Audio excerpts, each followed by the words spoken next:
to, on behalf of the committee, welcome all of you to exploring the ways in which diversity and inclusion can foster tech justice. So tonight's panel discussion is the first of a two-part series. The second will be a 2-hour workshop entitled Diversity Drives Innovation, and it will take place here at the Tech Collective in 2 weeks. It will be facilitated by Carolyn Mayu of the Medici Group. She runs a business out of New York City that does a lot of consulting work with regards to diversity and inclusion and how that can drive innovation and profit. To fully explore how diverse and inclusive practices lead to tech justice, the committee wanted to provide both a forum where the experts from various industries, represented here, and departments share their insight and methodologies. In addition, it was critical that we also provided a means for achieving actionable takeaways. Because we realize that theory is appealing, but the real work comes when we try to put our ideas into practice, both in our personal lives and in our professional lives. Our solution was to craft this 2-part series, and if you'd like, you can sign up for the workshop, which will be on Thursday, November 21st, from 9 a.m. to 12 via the Tech Collective website. One other bit of business is that the committee is currently seeking new members. We're 5 strong right now. To be a committee member has been a transformational experience for me as a product designer who values equity, accessibility, usability, and satisfaction. I have learned as much as I have contributed being a part of this. We'll be conducting a session in early December to solidify our goals, intentions, and impact for 2020. So if you have any interest in learning more, please reach out to me or Amanda. This evening, our panel, facilitated by the talented Sue Lee, Co-Executive Director of the Rhode Island Virtual Reality, is focused on tech justice, improving access, opportunity, and justice for all. That's a mouthful.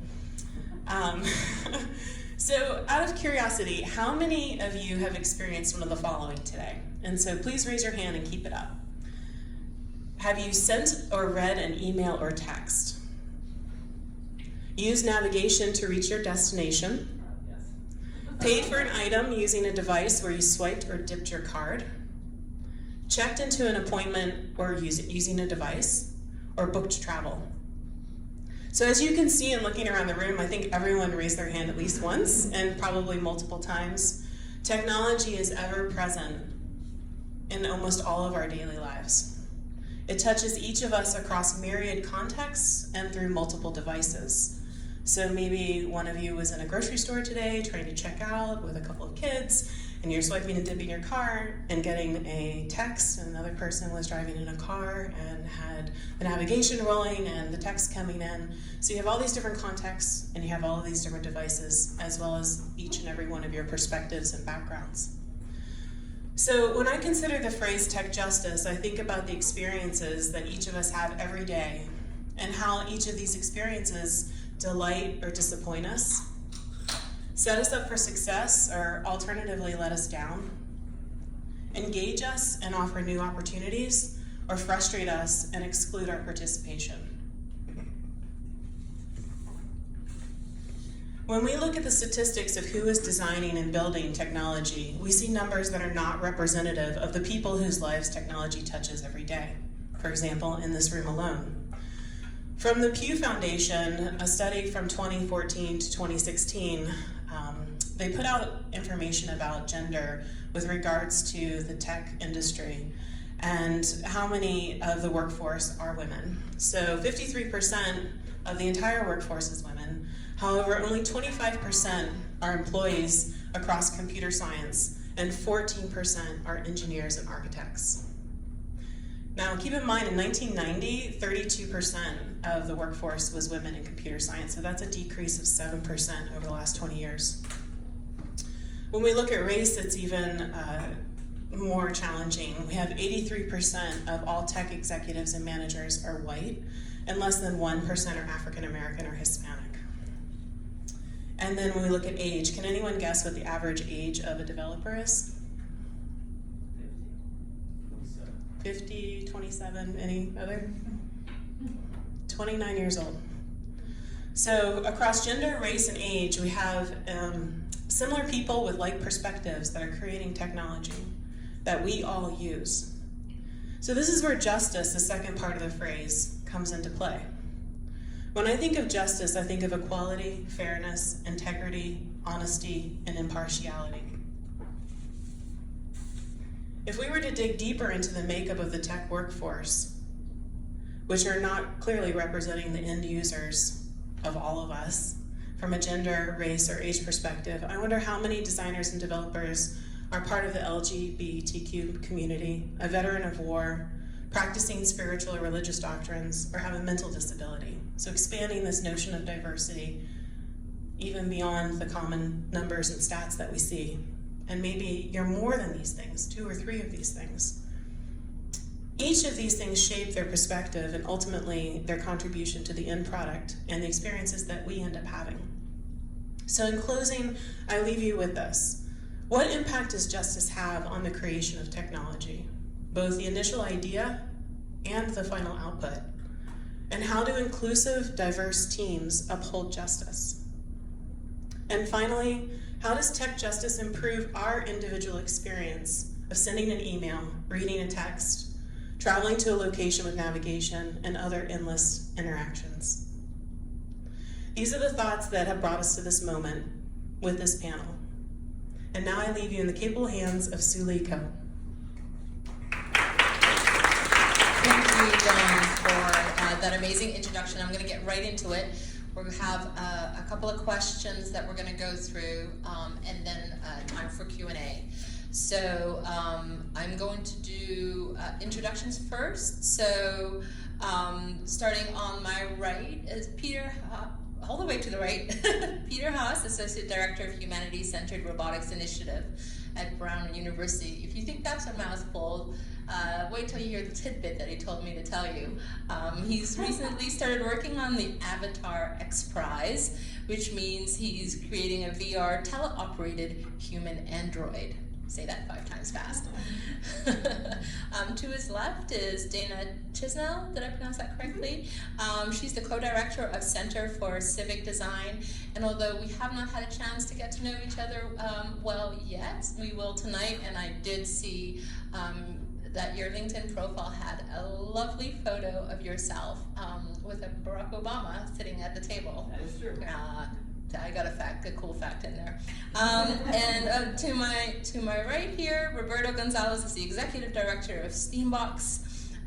Now the number 3 has been and will get there again, the number 1 podcast in education. And that is produced right here in Rhode Island, in Providence, by the students at Alvarez High School. So when I say number 1 in education, I mean in the world podcast. Just FYI, right here. So I want to start the questions with you, Roberto. The first one is, what does justice mean within the work that you do? And I know you have a great local story. Hi, everybody. Is this working? Yeah. Hi. Use it like a rock star. Good. I'm Roberto. Yeah, I am. I spent a lot of time in neighborhoods surrounding the Tech Collective. I grew up in Washington Park in Providence, and I have once I founded Steambox, it's intended to bring science, technology, engineering, arts, and math tools to students in Rhode Island and everywhere else, and we're outside of Rhode Island a little bit too. But one of the things that I found early on is that the haves were calling me. Barrington was calling me, and a number of the other communities, the affluent communities, were calling me. And I quickly realized that I intend to serve the urban core. I wanted to serve the schools that I grew up in that didn't have something like this, right? I don't know if we've ever seen the thing about like be who you needed when you were, that age.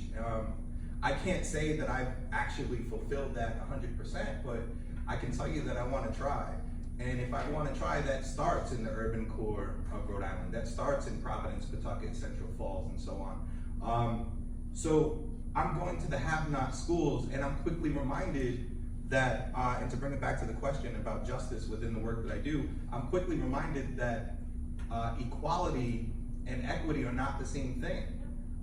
We are offering a number of tools similarly in Barrington as Providence. I can give you a specific example of when Socket and Providence are learning on the same learning platform, meaning the same computers, and it seems like all is well, but all is not well, because the students in Woonsocket had an entirely different culture and structure, and were brought up together in an entirely different way than the students in Providence. So the students in Providence aren't even at the basic level to, as a group, collectively, to take advantage of some of those things, some of those learning platforms, some of those tools. So even if we're giving the same tools, even if we're putting Steambox in Barrington and in Providence, we still have to look at it in an entirely different scope. So that's what justice would look like to me. Justice would mean that we are starting before the tools, before the resources, and we are starting from a basic building foundation and developing culture from there. Thank you. Pass it on. So it's hard to follow that. For my team at the Center for Civic Design, justice means that every eligible voter can vote the way they intend.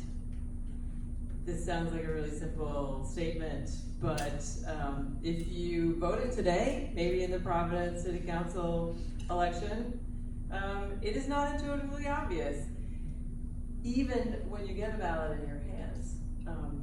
But we know that there are many, many, many steps that people have to take to get to that moment where they can exercise the franchise. And many of those steps are built to prevent people from getting a ballot in their hands. So my team works every day to remove those barriers. And so for us, that's what justice is. So I'm going to focus in a little bit on the opposite of justice, on injustice, and trying to fight injustice, and fight injustice becoming systemic within bureaucratic systems.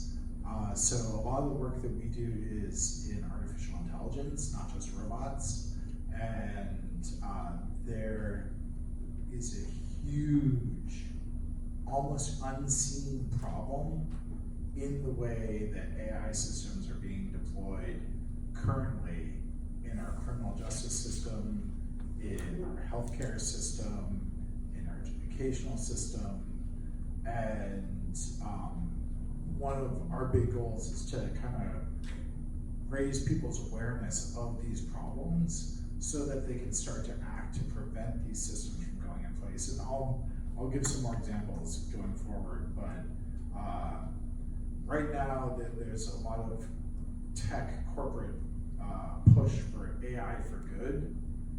I think because they realize people are about to see how much evil AI can do. Thank you, Peter. I would add, trying to teach my middle schoolers machine learning, and one of the workshops was teach a machine to recognize a compliment. And my 14-year-old said, I Mom. hardly know how to do that. So he says, Mom, I put in a period and it says it's 13% likely that it's a compliment.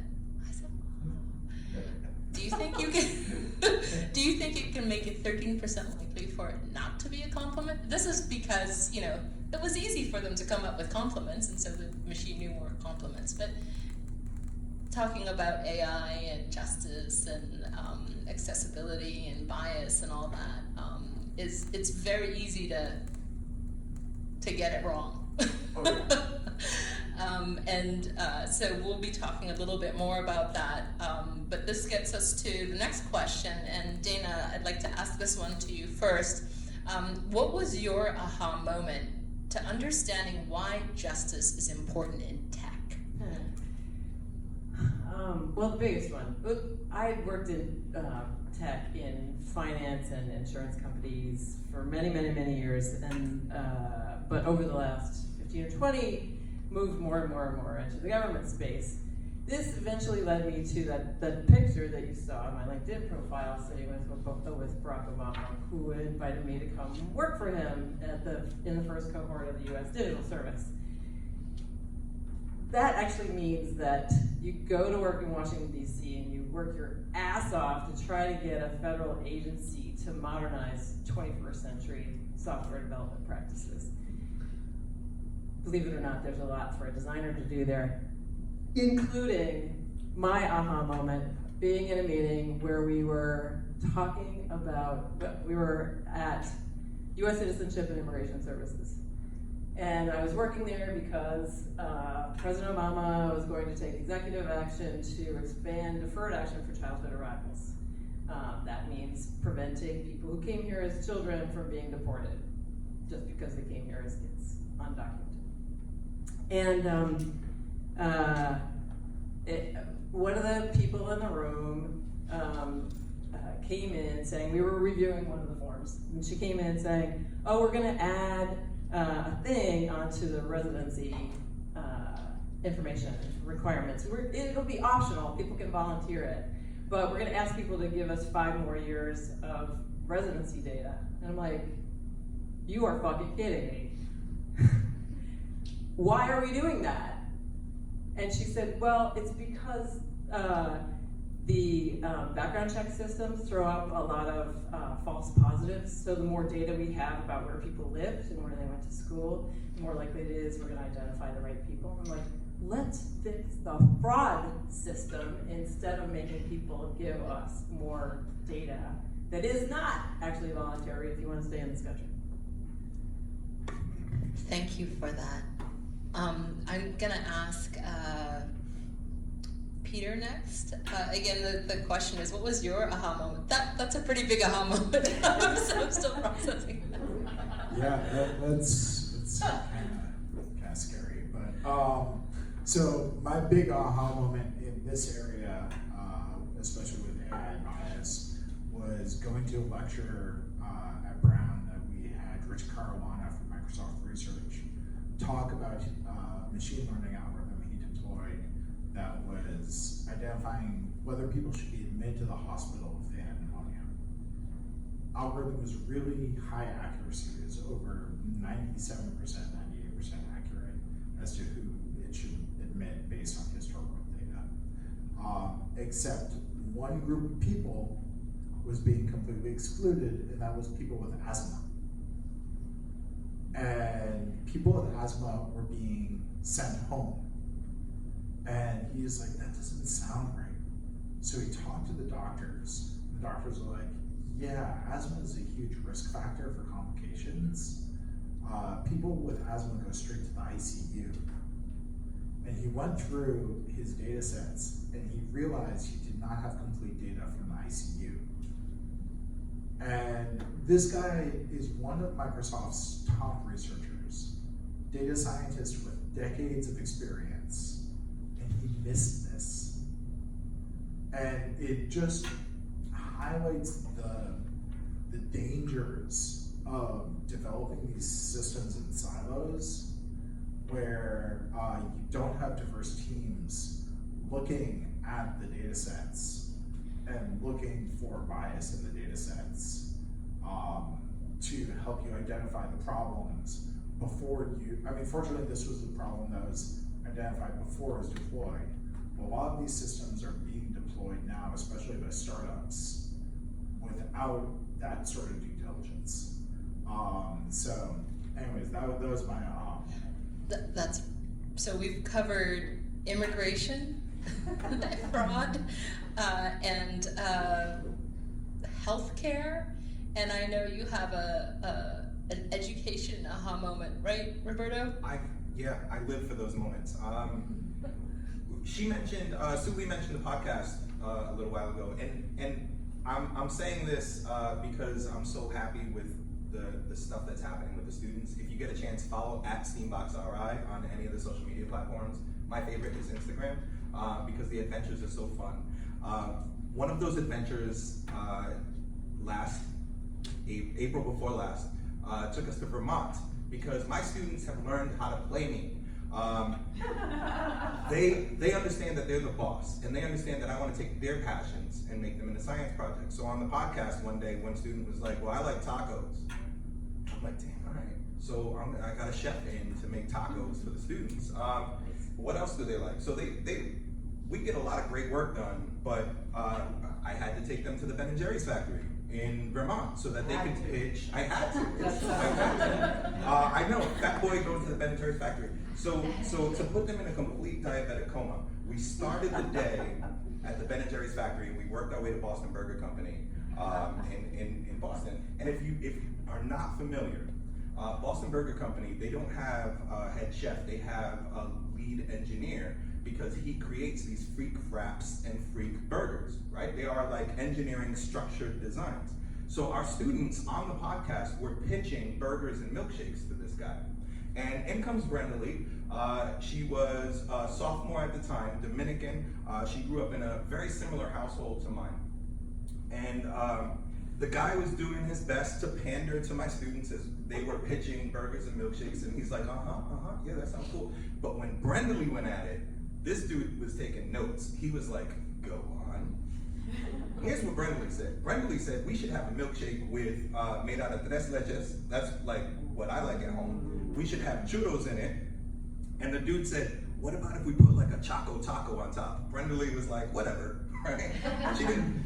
So the dude, he had one misstep. The dude had one misstep. He was like, oh yeah, that's great. We'll unroll it for Cinco de Mayo. And we're all like, that's kind of, that's not. But he did. It was the best we can get. He actually sold the milkshake that she made. We thought that was pretty dope. It's actually, it was actually so successful that if you go to Boston Burger Company today, 2 years later, you can still find this milkshake with a Choco Taco on top and churros and all this stuff. But that was not my aha moment. My aha moment was on the way back, right? It's on the way back from Boston. We stopped at Ben & Jerry's factory, we stopped at Harvard, and we stopped at the Boston Burger Company. And on the way home, Brenda Lee, not talking to me, talking to another student in the back seat, was talking about how her life is. And she described my family. She described a life of complacency where you are supposed to go to school until you don't have to go to school anymore, until you're like 18, and then you're supposed to make babies, and then you're supposed to, just get a local job or whatever. She was talking about that, and she was like, I don't want to do that. She was like, I want to be a designer. She was like, I can do it. It's not just today, it's other stuff that we've done. And she mentioned some Steambox things. She mentioned some of her other experiences. And this made me think, like, why do we have to have this? Why do we have to have that kind of pipeline, right? Like in my own Latino community. And I started thinking about Brenda Lee particularly, and then I started thinking about some of the statistics that I know and some of the statistics that led off the day by our host. And I started thinking the last one that I had read, which at the time, the previous year, college graduates, 57% of them were young women. 57%, that's not proportionality. It's close, but it's not proportionality. Proportionate would be 50-50, right? Or some kind of, maybe 1%, 2% skew. This was 57%. And then, but in technology jobs, right? In the field that I'm working with these students, and in the field that Brenda Lee is now talking about, 27% of the new technology jobs were going to young women. So again, disproportionate. We've got more young women graduating college, but less young women being able to take these technology jobs. And that was horrible, but I started thinking about how motivated she was in the backseat, and I started saying, okay, if I have a vehicle for this, and I'm not talking about the Chevy Traverse that I was driving these students in, if I have a vehicle for this with these students to give them some level of engagement, to get them interested in some of this stuff, I have to use this responsibly. I'm a Spider-Man guy, and Spider-Man says that with great power comes great responsibility. So thank you for that. So we have these aha moments, and I mean, this is one of the reasons we're all here. And I think in order to continue this conversation, I want to start talking about what we're doing about some of these things. So some of these injustices, some of the opportunities we're seeing. So Roberto, do you have a partnership team or some sort of a selection filter? For example, what's the impact if I choose this person over that? What do you do when you're thinking about shared values, innovation, et cetera? Go. I did not. I did not because that formula for Steambox, the idea that they are my boss, the idea that the programs have to be fluid and nimble, and I can write a curriculum and then rip it up as soon as I meet new students who want to do an entirely different project. That's not something that I can bring in a number of facilitators for. Facilitators are facilitators for a reason. They are great at what they do. They are alphas, typically. I need somebody who can follow the students. So I didn't, and I was working by myself for a long time until we started partnering up on a couple of projects, Suli. If you don't know, we were developing a hackathon here in Providence, and we started taking a look at it from a justice perspective and from an accessibility perspective. And there was somebody who worked next door who was on our team, who I was already familiar with, and she started taking a look at some of the stuff that we were doing in audio with our hackathon. And she says, what if we get like deaf students? Like, I want this stuff to be accessible to all students.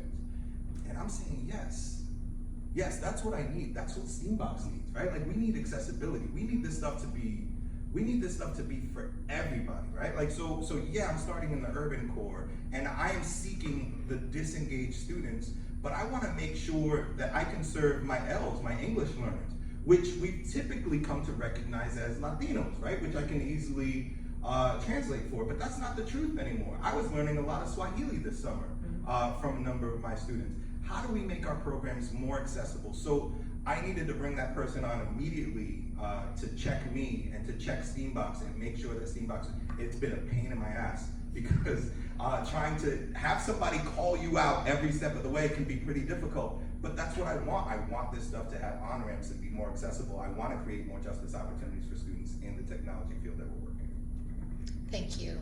I know that Dana has a really great follow-on, so I'm going to give her the mic next.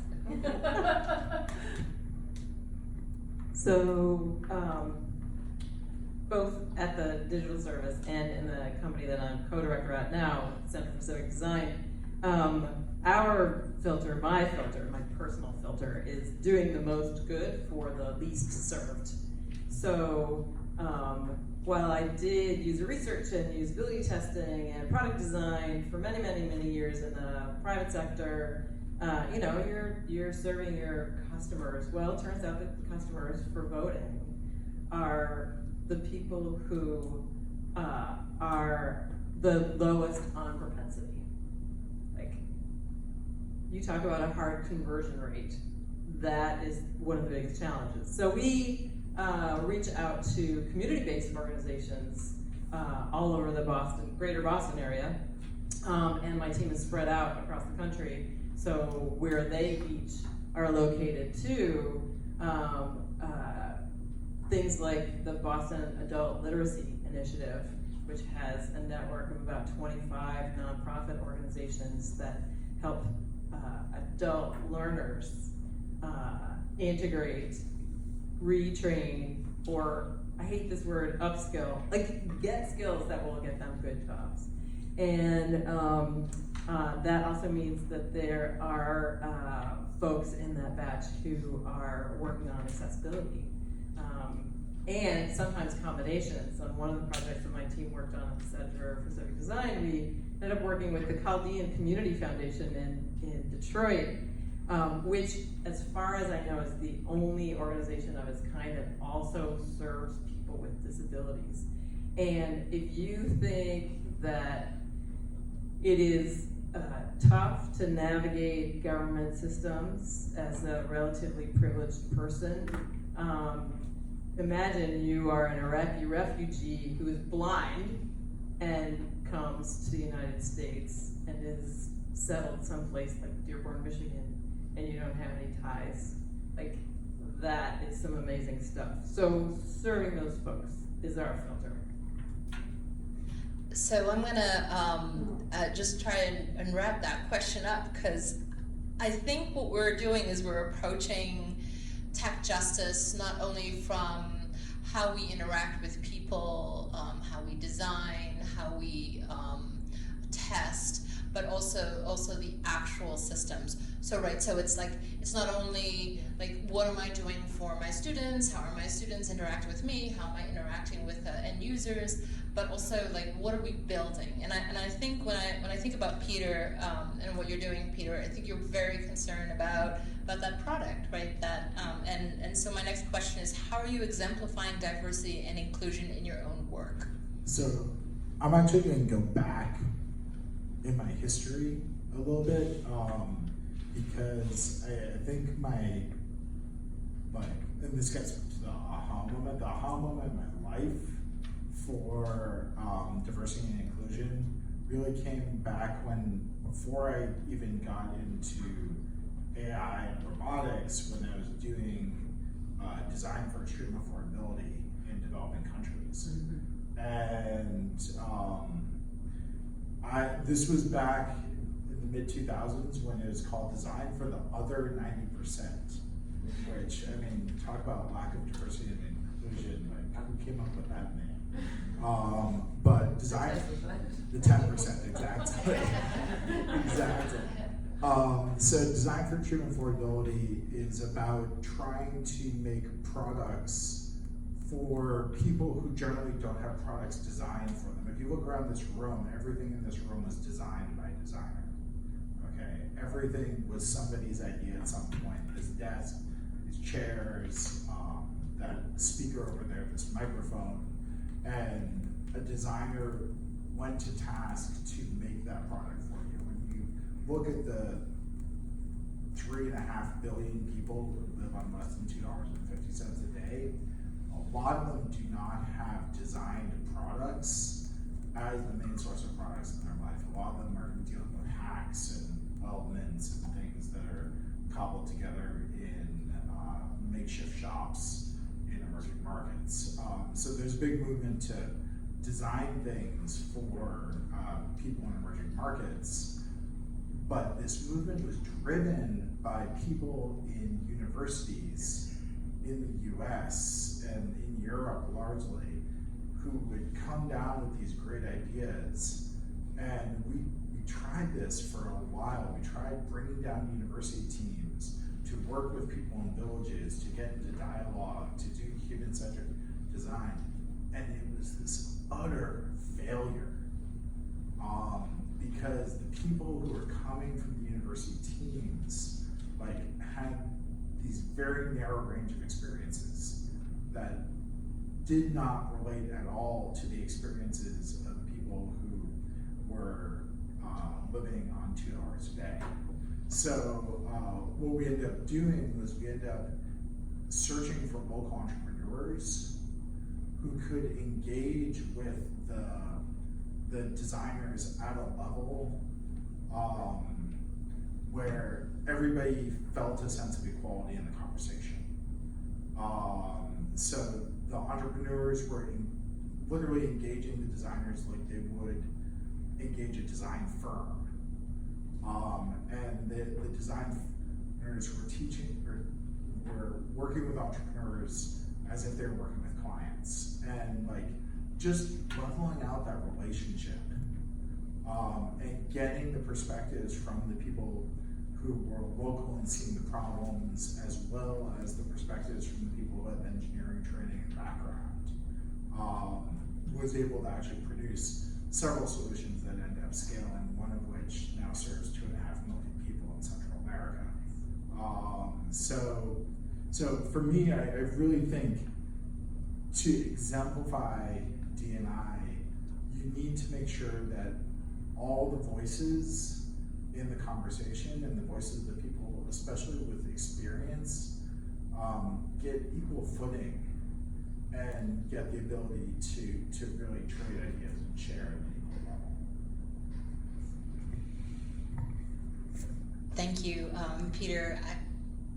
I know that Dana, you have some examples as well, so I'm gonna let you go, and then Let's keep going. Yeah. So the question is, how are you exemplifying diversity and inclusion in your own work? And I think what Peter was talking about just now is also finding the right voices. Not only having those voices be at a level, but finding the right voices, and that must come up in your work as well, Dana. Yeah, definitely.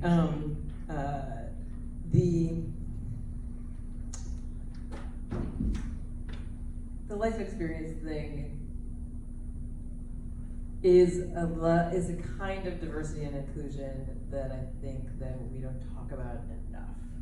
That coming from a place of privilege like the United States, just like from the United States to a place that is really different in terms of quality of life, you do bring all this baggage with you, but and a ton of assumptions. But I also see this in small product teams. And one example that comes to mind is, there's so many now, where the consequences of the design decisions that come out of teams that are not diverse enough, not inclusive enough, are really bad for people. So let's look at virtual assistants and smart home devices. Beautiful idea, home of the future, but let's now imagine a scenario where there are domestic partners, one of which is abusive, and that person controls the controls for the smart home. And now you have one person in that relationship who doesn't know why the Bluetooth lock combination changes every time they leave the house, or the air conditioning doesn't come on the hottest days in the summer, or the heat doesn't come on the coldest days in the winter. And that, to me, shows that there were not enough people involved in the design decisions with broad enough experience to say, how might this be abused? How might this be co-opted by somebody who is not exercising best intentions? And that kind of crap really scares me. Yeah, it's because there is not a balance of power. That's right. That's in exactly the decision making. Yeah. So I hear two things in what you've just talked about. So there's that balance of power, but there's also that appreciation for life experience. And so I know Exactly what these guys were saying. run into that. That was great. No, it was that VR can help someone appreciate someone else's experience. So we're living for those aha moments. You know, does a teacher that comes from a background of privilege really understand their students if they have come to school, without breakfast, with not necessarily a home with someone in it to go back to after school's out, etc. So actually locally there's an organization that I'm working with to help educators appreciate different experiences. That was And I the think- share.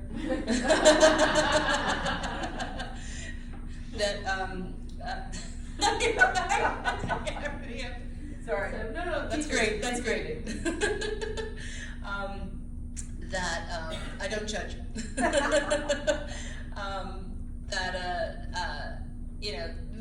In order to get people to understand that there needs to be a balance in decision making, I think there has to be some appreciation and listening. And I think that, like, nowadays, it's really hard to get people to sometimes admit, oh, you know what? We missed a set of experiences. We don't appreciate this segment. We completely missed this segment. And I know in this next question, I'm going to start with Peter. We have some examples of areas out there right now that are laden with injustice, and people may not necessarily have the appreciation for what the input is that is lacking or the effect of the output. So the next question is, what are the biggest barriers to achieving justice through tech? And so what are some of the unintended consequences of not understanding users through diversity or representation? Okay, so I think we had a discussion about this before. I think that the answer that is being sought is profit motive.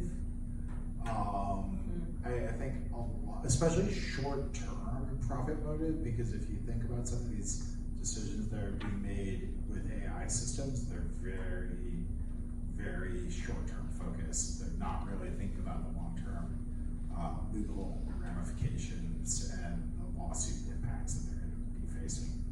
And great example of this is Medicaid deployed a system for, I don't recall what state it was in. I have to go back and look what state, but they deployed a system for determining how many hours of home care people could get. That was an AI system, and basically the AI system ended up cutting hours of home care for everybody, but especially people who are paraplegic. And the people who are paraplegic went from something like 15 hours on average of home care a day to 5 hours a day, and they weren't getting their bedpans changed, they were getting bed sores, and it was a population that was in the most desperate need, getting the least amount of care. And one of the things that really concerns me about when you put injustice into an algorithmic system is that it gives people an out for deferring responsibility. So when people were calling to get the injustice remedied, the call center people would say, I'm so sorry, I don't know what I can do. The computer is telling me this is how many hours you get, and I can't change it. And it is only with a lawsuit that they're able to prove the bias in the system and be able to remedy the system. And the thing which concerns me is lawsuits might work in the healthcare system, but lawsuits are notoriously bad for remedying injustice in, say, the criminal justice system, for example. So we really need to think about these systems before they're deployed.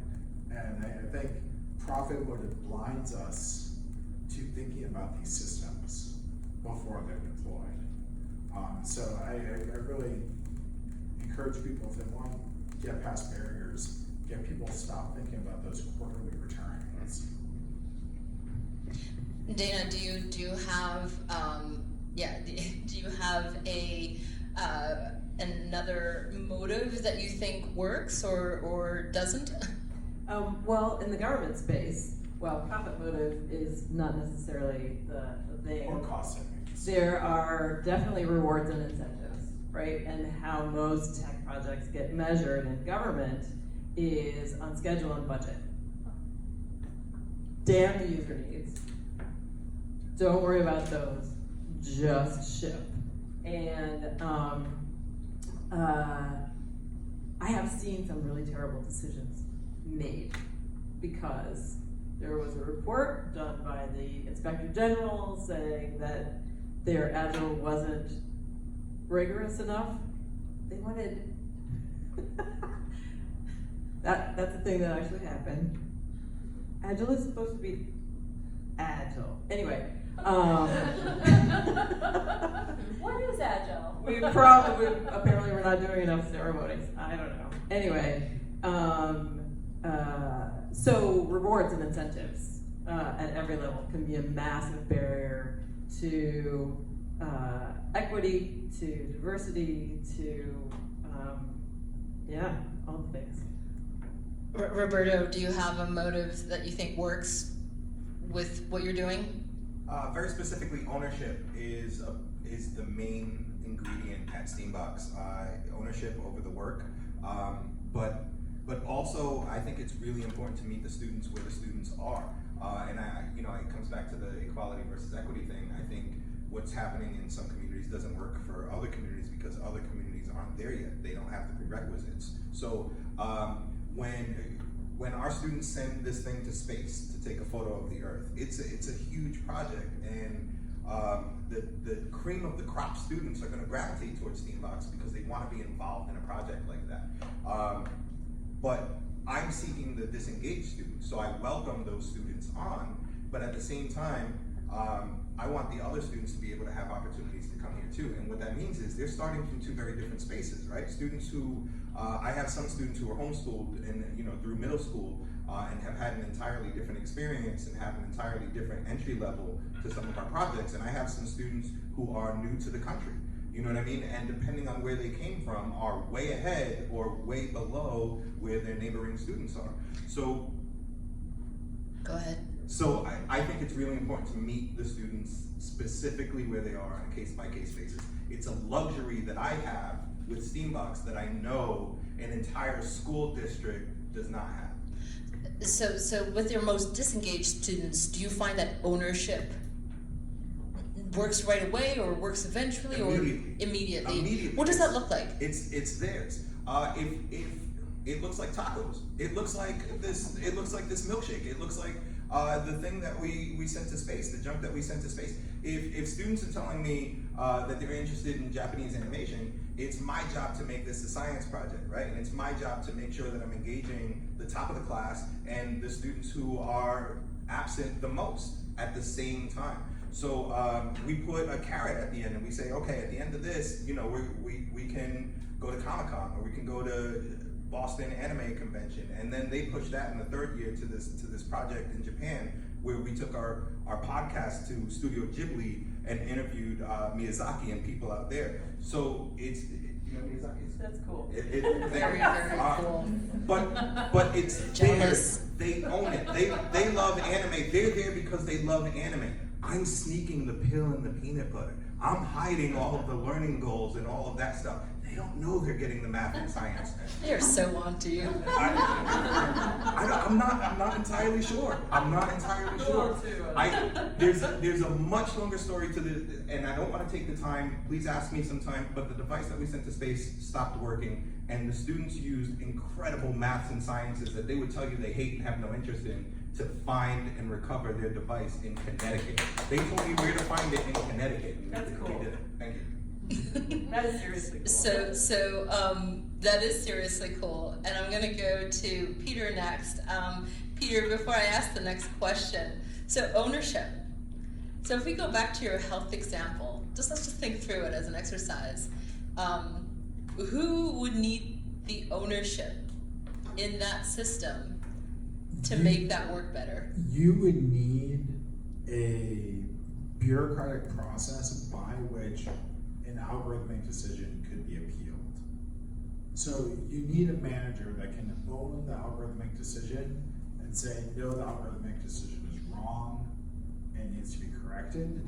And the reason why, for me, this is really important to apply to all algorithmic decision making, to really put people back in the loop, is because in general, machine learning systems are really great at spotting trends and really bad at dealing with outliers. So if you are in the position of being an outlier and you get mischaracterized by a machine learning system, like if you don't have a human level of recourse, because these systems are also dumb, they have no context. They can just spit out 87% likely this, 13% likely that period is a compliment, and then can't explain to you why it said that. So, like, think about this from an HR perspective.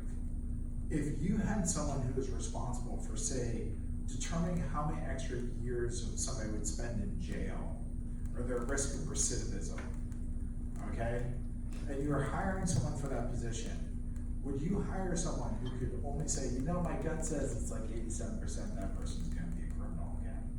Or would you hire somebody who could actually explain to you their reasoning and why they think something? You would have standards on the capability for explanation. You do an interview.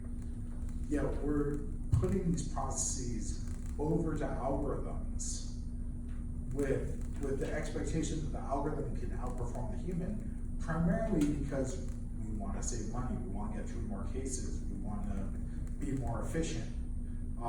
But there's a danger in that efficiency. The other thing that you mentioned too was the ability then for those experts to be involved in the process fairly early on. So can you talk a little bit about how some of the projects are open source in terms of these systems? Yeah. So actually that gets to the question about catalysts. Yeah. So one of the great things about artificial intelligence is that most of the major frameworks have been released open source.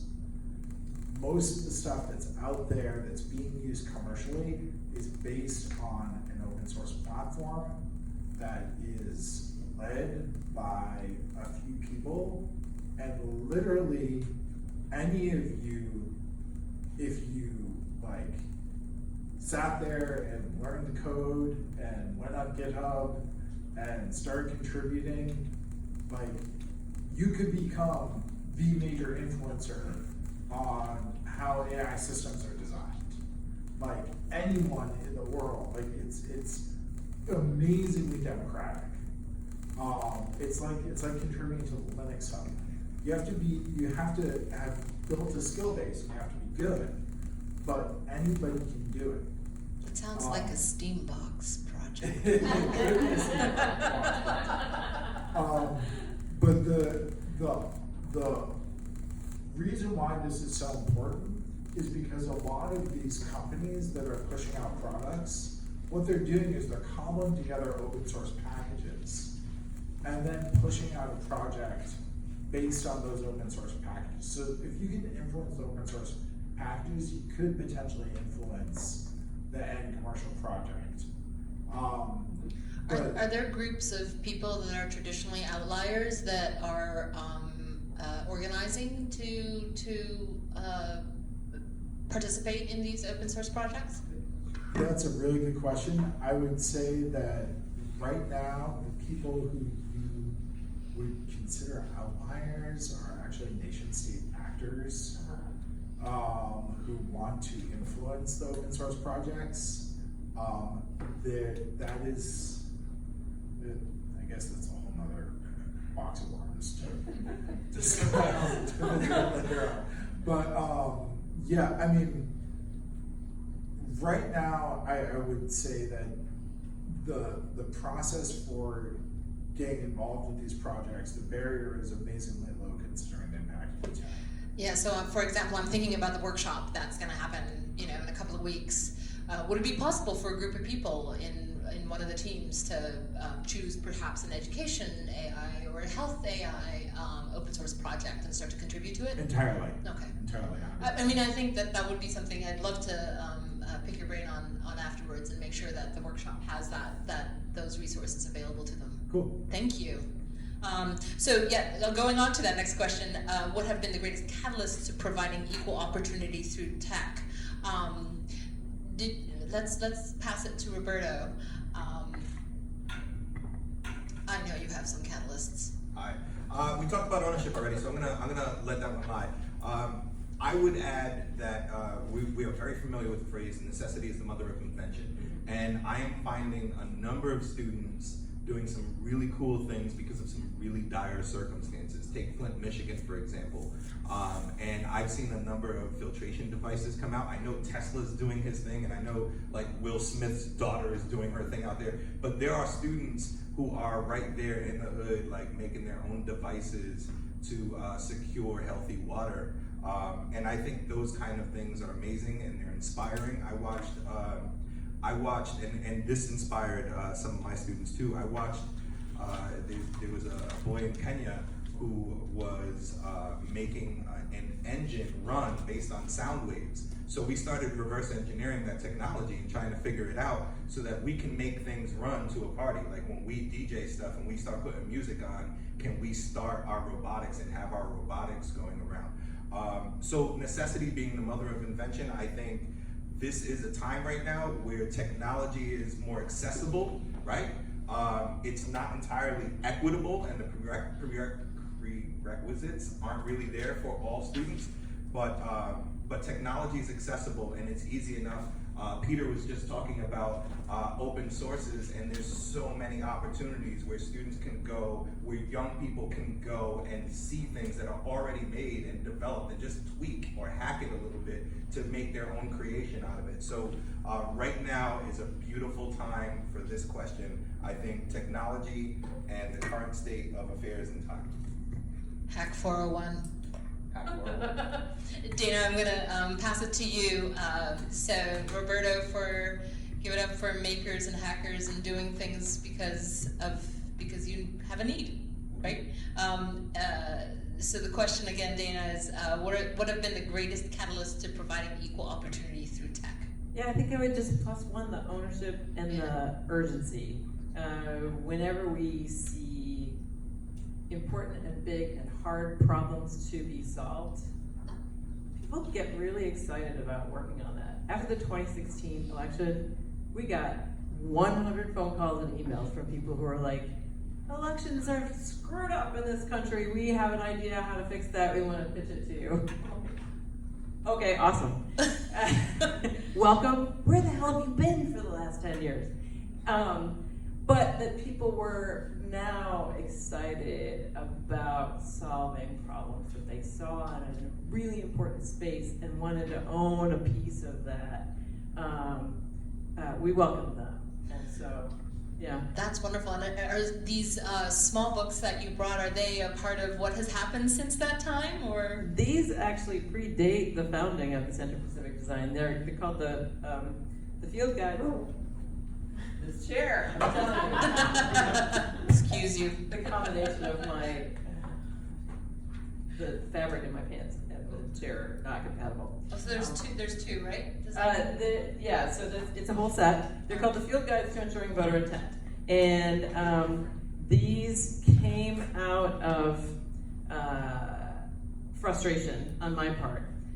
And that happened in the mid-2000s So in 2002, the Help America Vote Act passed, which, if you guys didn't watch John Oliver on Sunday night, set aside $3.9 billion for jurisdictions to buy new voting systems. This also put in place a big budget for doing research about how people use voting systems and how to administer them. And I did some of that research, and it went nowhere except into like 300-page reports that were growing bit dust in some terrible corner in the internet. So a couple of friends and I decided that we were going to pull out the most important things. Like, if there were just a few things that local election administrators could do that would make a difference, that were free or cheap, that were legal, and that they could do with the crappy resources that they had, what would those be? And so we made the first 4 of these, and we ran a Kickstarter, and we raised $20,000, and we published them, and we started giving them out to election officials, and they loved them because they're super cute. And that somehow ended up getting us to a place where we started a nonprofit in 2013.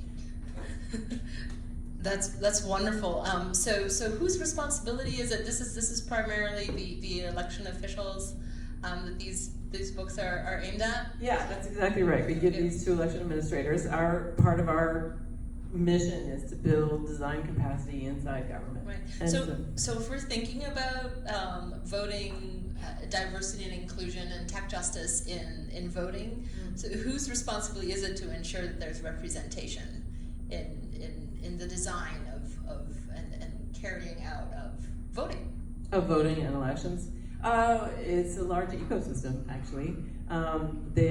Fortunately, the attitudes have changed for local election administrators over the years that I've been in this space, from I just make the thing happen to it is my job to make sure that everybody who is eligible gets information they need and shows up and can exercise their franchise.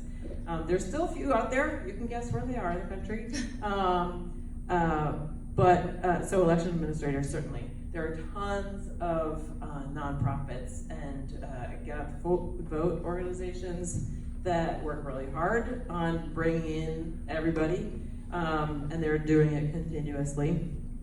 But it also bubbles up to state election officials, governors, and even to the federal government, because policy at the federal level also influences who is included and who is not. Well, thank you so much for the work that you do.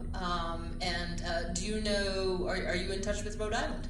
Oh yeah, Okay. we've done a lot of work with Rhode Island. In fact, they don't really need us, but every now and then we do something fun together. Except for dialing back over the internet. Except for dialing back over the internet.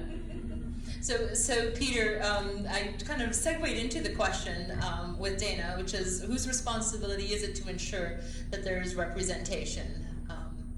And this is where I pitch the workshop, because Medici does a really amazing job, and you should all go to the workshop, because ultimately it is all of our responsibilities to fight as hard as we possibly can, because the economic drivers are going to literally create a hyper surveillance state with capitalism and cronyism and authoritarianism all mixed together, and it would be awful. If we leave this straight to the markets, you will not like the state of the world in 20 years, I can guarantee it. So pick your battles. I'm working with the EFF right now on stingray detectors. For folks not aware of stingrays are cell site simulators. They're what cops and what random hackers use to intercept your phone calls, and they do it all the frickin' time. So pick your battles, find what you can fight for, and get ready to go into long slogs for 10 or 20 years and just fight, because the future is not bright, and we must fight against the dying of the light. But there is Here, here. light. So I'm going to ask Roberto the same question, and to illuminate some of the light, and I know that you can paint that picture where we all do our part, and there is a future that I'm going to be proud of to leave my children. I think when we talk about ecosystem, I think that was a very important point when it comes to representation in technology. I think that's something that we all have to consider. We're in a time of cancel culture right now, and we already talked about having ownership. So when I think about young people, or even a whole generation, I'm thinking about that familiarity that we've already covered so many times today.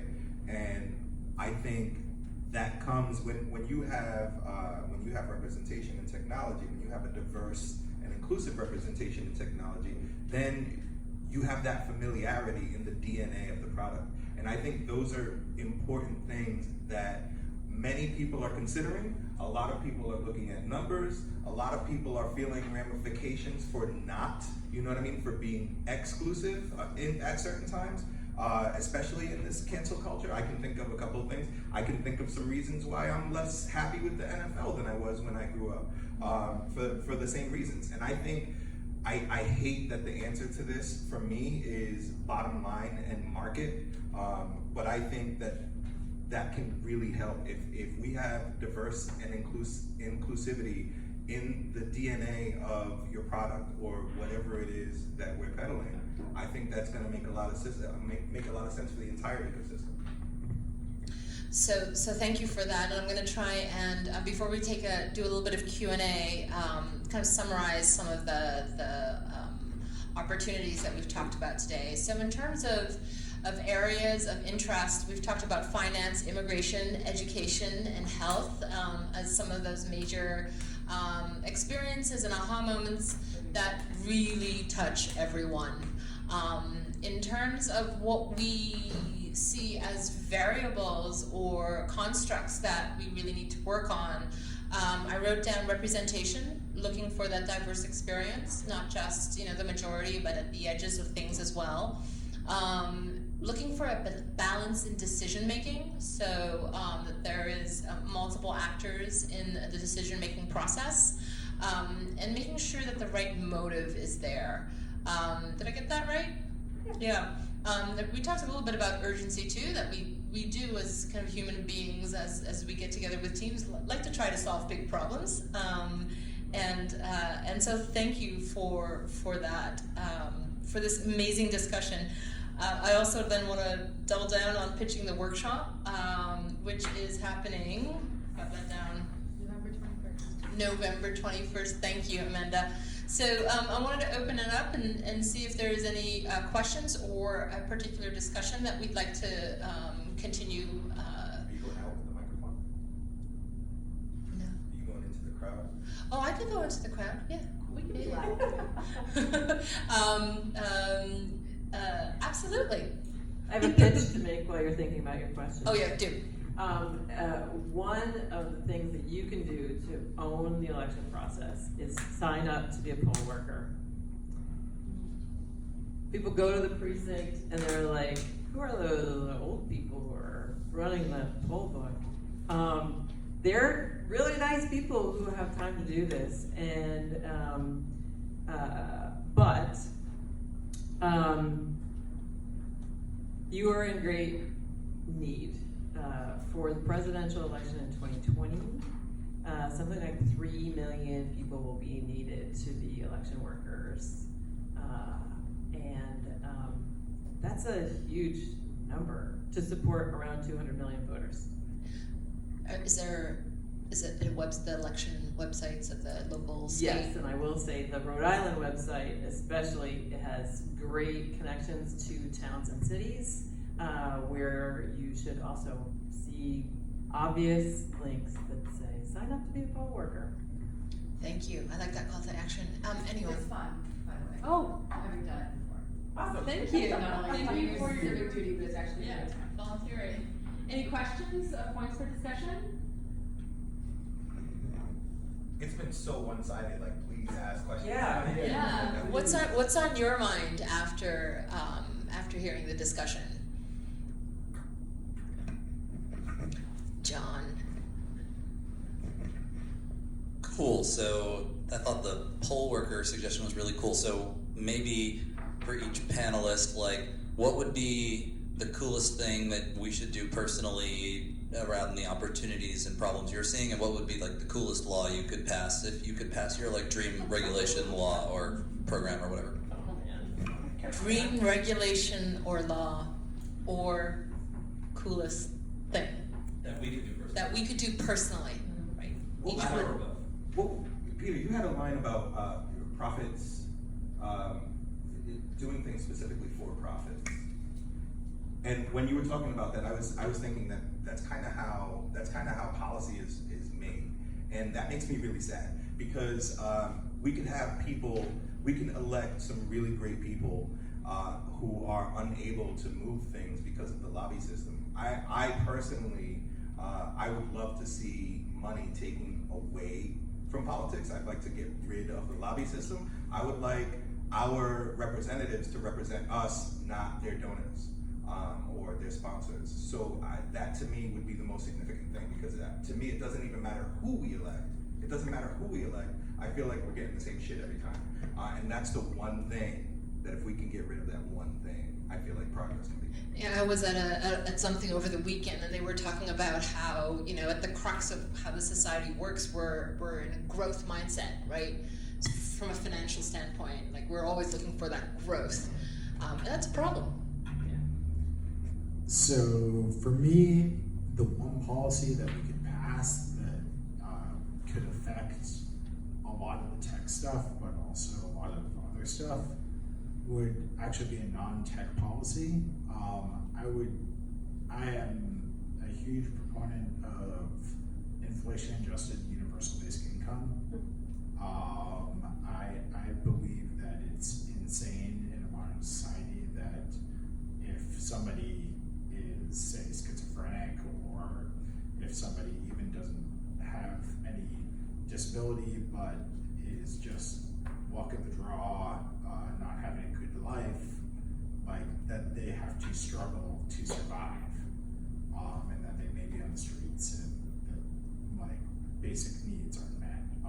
So yeah, I also think that like if people weren't constantly in this struggle for resources and could start to think about like doing other things, the creativity unleashed in the economy would be amazing, and people wouldn't have to say, okay, I'm just gonna live my life and get my job at like whatever service job, because service jobs are the top service or top #1 job category in the US.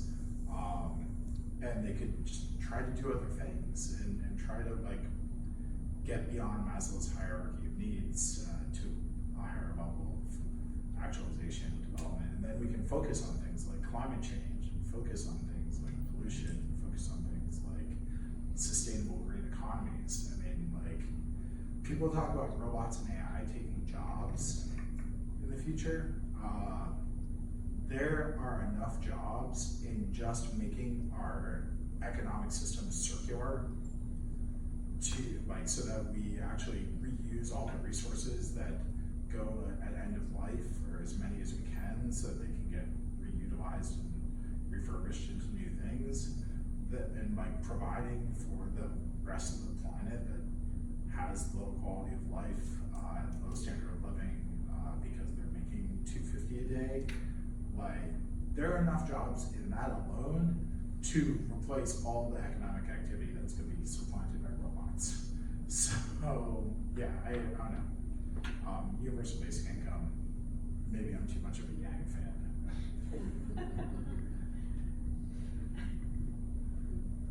Not too much, apparently.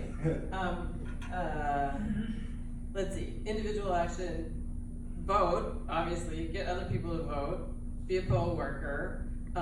If you are into open source, there are open source voting systems and tally systems on GitHub that are being used by voting system manufacturers and by jurisdictions. In fact, today in Los Angeles County, they are rolling out countywide their brand new voting system, which they've actually been working on for about 7 or 8 years. It is a thing of beauty, not just the machine itself, but they have overhauled the entire way they deliver elections. So you don't have to vote at a precinct anymore. You can go to any vote center, one of 10,000 in any place in the county.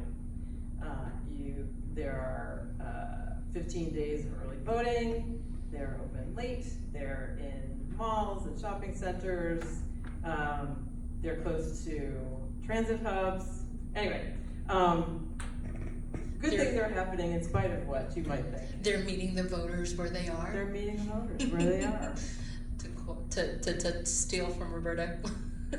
Thank you. So I wrote down, vote, become a poll worker, move to Atlanta. Don't move to LA. Stay here. It's good.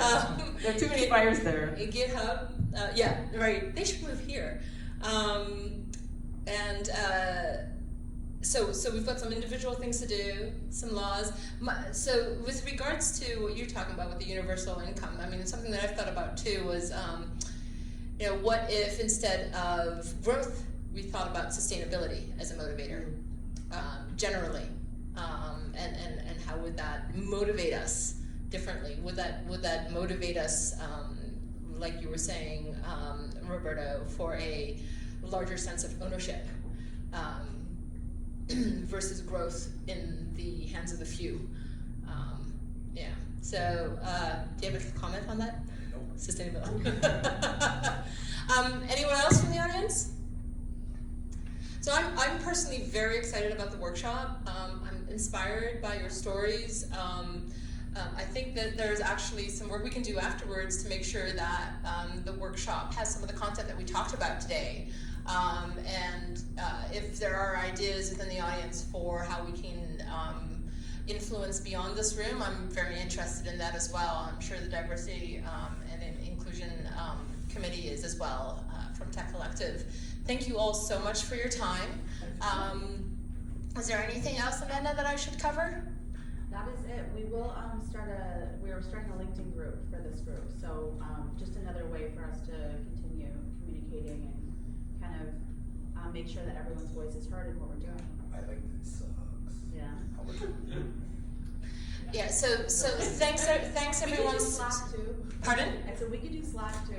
Yeah, See if that's better. if you are not already on all of the Tech Collective emails, definitely get on them. I also have to do a shout out for Peter Haas in terms of being a co-producer of TEDx Providence and Robot Block Party. If you are not helping out with that, please see him. Dana, I am looking forward to a continued relationship and being able to help out here. I actually was wondering whether we can get these books to our high school kids, because I think that they would be super interested. Roberto, if you would love to, if you would love to help out local youth with both accessibility and equity, please come up to either one of us, and we would love to have your participation with Hack 401. We have 2 years planned, and we have a ton of fun. I'm not sure whether we do it for us or for the kids, but we'll have a ton of fun. And we do it at really cool places like Infosys. We're looking at the Wexford building. We're looking at doing it at DeSoto. We're doing it at Innovate Newport. So there's going to be lots of fun kind of hacking with high school students. And I think that's it. Thanks, everyone. Mingle.